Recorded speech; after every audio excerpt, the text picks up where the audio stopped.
सरस्वती शिक्षा समिति पाली द्वारा संचालित ऑनलाइन कक्षाओं में सभी भैया बहनों का हार्दिक स्वागत अभिनंदन।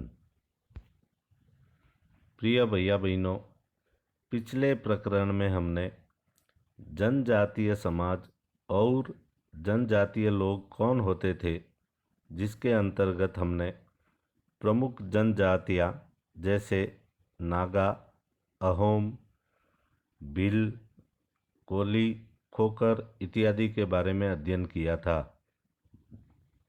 यह भारत के किन किन हिस्सों में कहाँ कहाँ रहते थे, यह भी हमने जानने का प्रयास किया था। आज हम खाना बदोश और घुमंतू लोगों के बारे में अध्ययन करेंगे।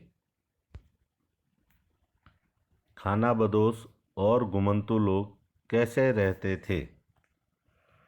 खाना बदोश चरवाहे अपने जानवरों के साथ दूर दूर तक घूमते थे।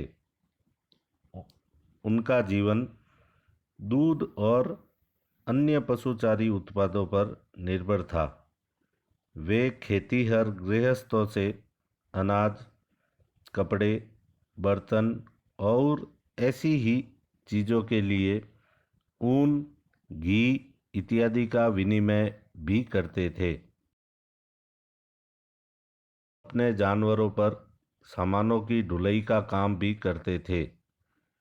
एक जगह से दूसरी जगह आते जाते वे सामानों की खरीद फरोख्त करते थे। बंजारा लोग सबसे महत्वपूर्ण व्यापारी खाना बदोश थे। उनका कारवा टांडा कहलाता था। सुल्तान अलाउद्दीन खिलजी बंजारों का ही इस्तेमाल नगर के बाजारों तक अनाज की ढुलाई के लिए करते थे। बादशाह जहांगीर ने अपने संस्मरणों में लिखा है कि बंजारे विभिन्न इलाकों से अपने बैलों पर अनाज ले जाकर शहरों में बेचते थे। सैन्य अभियानों के दौरान वे मुगल सेना के लिए खाद्यान्नों की ढुलाई का काम करते थे। किसी भी विशाल सेना के लिए 1 लाख बैल अनाज ढोते होंगे।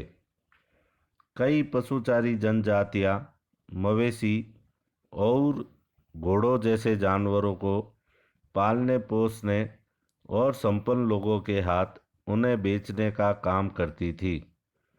छोटे मोटे फेरी वालों की विभिन्न जातियाँ भी एक गांव से दूसरे गांव भ्रमण करती थी। ये लोग रस्सी, सरकंडे की चीज़ें, फूस की चटाई और मोटे बोरे जैसे माल बनाते और बेचते थे। कभी कभी भिक्षुक लोग भी घुमंतू सौदागरों का काम करते थे। नर्तकों, गायकों और अन्य तमाशबीनों की भी जातियाँ थी, जो विभिन्न नगरों और गांवों में कमाई के लिए अपनी कला का प्रदर्शन करती थी। खाना बदोश और भ्रमणशील समूह। खाना बदोश घुमंतू लोग होते हैं। उनमें से कई पशुचारी होते हैं जो अपनी रेवड़ और पशु वृंद के साथ एक चरागाह से दूसरे चरागाह घूमते रहते हैं। इसी तरह दस्तकार, फेरी वाले और नर्तक, गायक एवं अन्य तमाशबीन भ्रमणशील समूह अपना काम धंधा करते करते एक जगह से दूसरी जगह की यात्रा पर रहते हैं। खाना बदोश और भ्रमणशील समूह दोनों अक्सर उस जगह लौट कर आते हैं जहां उन्होंने पिछले साल दौरा किया था। कुल परिवारों या घरों के एक ऐसे समूह को कुल कहते हैं जो एक ही पूर्वज की संतान होने का दावा करते हैं। जनजातीय संगठन प्रायः नातेदारी या कुल संबंधी निष्ठा पर आधारित होते हैं।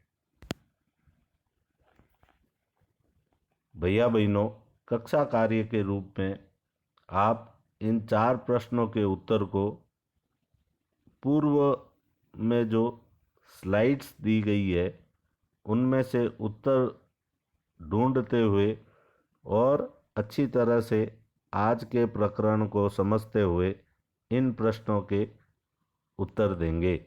धन्यवाद।